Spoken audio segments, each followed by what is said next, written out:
pour vous, qu'est-ce que la beauté et qu'est-ce que la beauté représentée par l'artiste? C'est une colle, cette histoire. Bien, d'abord, je dirais que la beauté, c'est ce qui console, c'est ce qui exalte. C'est aussi nécessaire que la nourriture. Mais en même temps, quand je regarde une fleur, sa beauté est pour moi forcément contaminée par toutes les fleurs des peintres, des grands peintres, et que l'intensité des couleurs, de la fleur, vient aussi, de certaines intensités que je ressens par ailleurs dans les tableaux. Voilà. Autrement dit, pour moi, toute beauté est forcément formulée, parce qu'il n'existe rien autour de nous qui n'a pas été déjà formulé, prononcé par quelqu'un. Je suis mannequin, donc je suis censée représenter la beauté physique. Par contre, pour moi, la vraie beauté, c'est intérieur et c'est surtout la générosité. Ah, vaste question. La beauté, c'est une chose fragile. Et par facilité, je vais citer Rimbaud. J'ai assis la beauté sur mes genoux et l'ai trouvée amère. C'est cela, le prix à payer pour atteindre la beauté. C'est ce que j'essaie de faire dans tout mon parcours, de mon travail.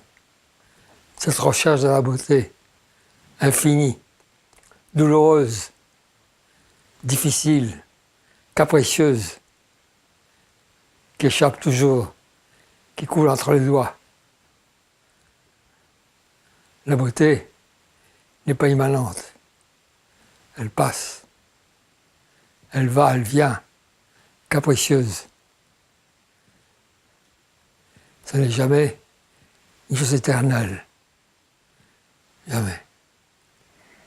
To me, I see beauty everywhere and in everything. If I wanted to put it into one simple phrase, nothing lasts forever and everything is always changing. The passing of time is beautiful. A light heart is beautiful. Anything and anybody and all art pieces that embody or honor the concept of transformation and infinity is beautiful to me. Bon, en fait, comme j'écris des livres, du coup, j'aurais tendance à penser que la beauté, c'est une phrase. Je pourrais te citer des phrases que je trouve belles. L'une des phrases les plus célèbres, une des premières que j'ai entendues sur ce sujet-là, c'est de Baudelaire. Le beau est toujours bizarre.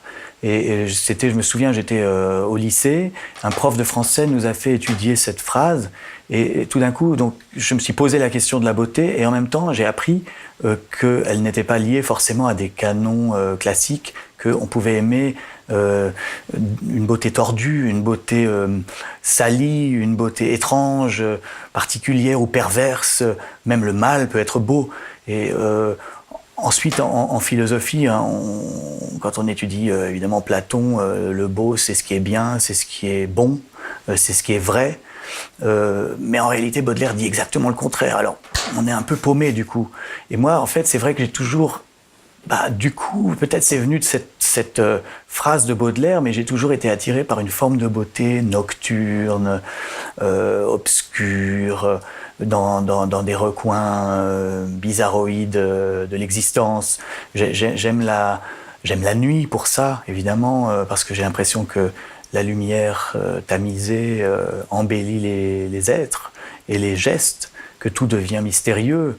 Et donc je suis plus peut-être attiré par une beauté qui n'est pas optimiste. Après, bon, sur ce sujet-là, vraiment, c'est interminable, parce que c'est vraiment le sujet de la littérature depuis toujours. Il y a aussi une autre phrase que j'aime, qui est de Dostoïevski. Il dit que la beauté sauvera le monde. Alors, qu'est-ce que ça veut dire?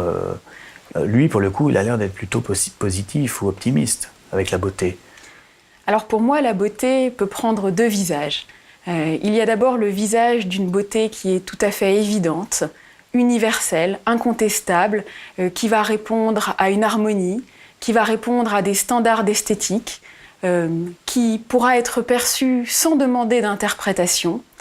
Et cette beauté-là, finalement, s'inscrit dans une trame mathématique, dans une matrice, et c'est l'équilibre de cette trame qui va être perçu et qui, par son caractère rassurant, va provoquer une émotion de plaisir, liée justement à ce cadre rassurant mathématique. Et puis, il y a, à mon sens, un deuxième visage de la beauté, une beauté qui est justement non standard, qui est non évidente, qui est là où on ne l'attend pas.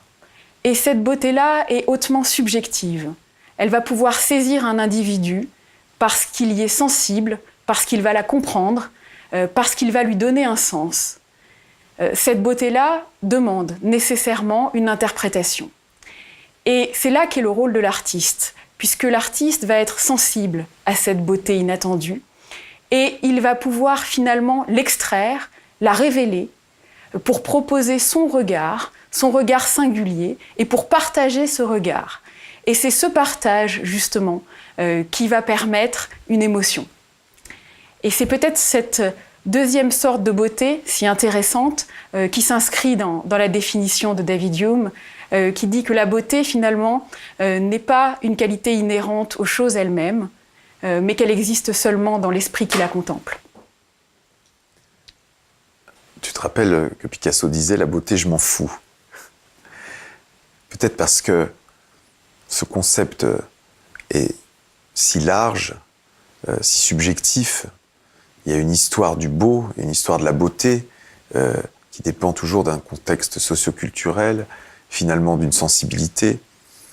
Et au fond, la beauté, et c'est pour ça que c'est intéressant d'interroger plusieurs personnes sur ce concept, parce que à chacun sa beauté, donc la beauté, c'est presque la grille de lecture de ce qui, à un moment, provoque en moi une réaction de fascination, une réaction d'émotion, une réaction d'attraction. Je pense que ce qui est le plus important, c'est les choses sont très immédiates. Il n'y a pas, ça ne passe pas par l'intellect, ça passe par le corps directement. Et j'en suis certaine que le corps, que nos sens, que nos cellules sont chamboulées par une œuvre ou par un ciel, par les sommets d'une montagne. Ça, c'est quelque chose auquel on ne peut pas échapper. J'en suis persuadée de ça. Et je pense que l'artiste, finalement, toute sa vie, essaye de retrouver, de pouvoir partager cette émotion au spectateur. Et c'est le regard, finalement, du spectateur qui fait que cette œuvre et cette émotion peut exister. Je crois tout d'abord qu'il ne faut pas parler de la beauté, mais des beautés. Et le travail de Jean-Baptiste en est la parfaite illustration. Pour moi, la beauté, c'est une émotion, c'est une perception personnelle, subjective, et c'est donc quelque chose de profondément humain, qui crée du lien, qui nous relie les uns aux autres. Et le talent de l'artiste, c'est d'être capable de saisir cette émotion qui ne dure parfois qu'un instant et de le rendre pérenne. C'est donc un témoignage, un partage, et c'est souvent un cadeau. Un arbre, une fleur, je sais pas. La beauté, la beauté. Et donc, en somme, pour moi, il n'existe pas de beauté naturellement. Il n'y a que la beauté formulée, c'est-à-dire exprimée par quelqu'un. Voilà. La beauté réside dans le détail, dans l'imperfection qui rend le sujet immortalisé humain. Et la beauté représentée par un artiste, c'est justement le témoignage de ce léger... de cette petite sortie de route. Ce que je peux dire, c'est que tous les jours, je suis à la recherche de cette beauté. Pour moi, c'est quand on rencontre quelque chose, un élément, un stimuli sensoriel qui apporte une joie, une jouissance énorme et incontrôlée, très innocente, un peu comme un enfant qui trouve tout sublime parce qu'il découvre quelque chose de nouveau. Donc, La beauté, pour moi, c'est une différence, quelque chose que je ne connais pas, qui me traumatise positivement, quelque part, et qui, après, rentre dans mon langage et je le transforme en quelque chose d'autre. Donc c'est la vie, c'est quelque chose qui est plus grand que nous, qu'on ne contrôle pas et qui nous change. So, let me give you two perspectives on beauty. One, I could say, is my perspective as a scientist, as someone who's interested in understanding biology, understanding how organisms function. Beauty corresponds to a certain range of functions of an organism, a way of functioning of an organism in which everything is in harmony, everything is balanced in terms of the energy that is available, in terms of how that organism consumes that energy, and there is a harmony that is compatible with the good functioning of the organism and with the possibility of that organism continuing on. In other words, it's not just about life in the moment, it's life with survival, it's life with the future.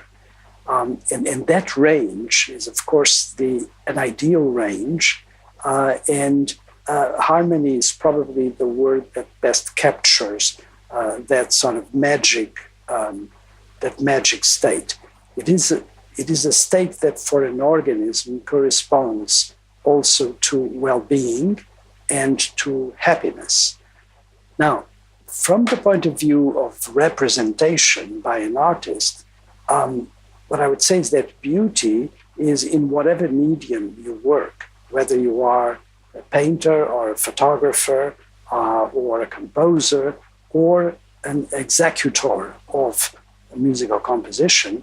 It is something that allows the viewer or listener to be placed back into that state of harmony that is ideal. La beauté, c'est une évidence. Je pense qu'elle n'est pas la même pour tous. La beauté peut être quelque chose de plastiquement parfait pour certains, et pour d'autres, justement dans une ligne d'imperfection ou dans un défaut.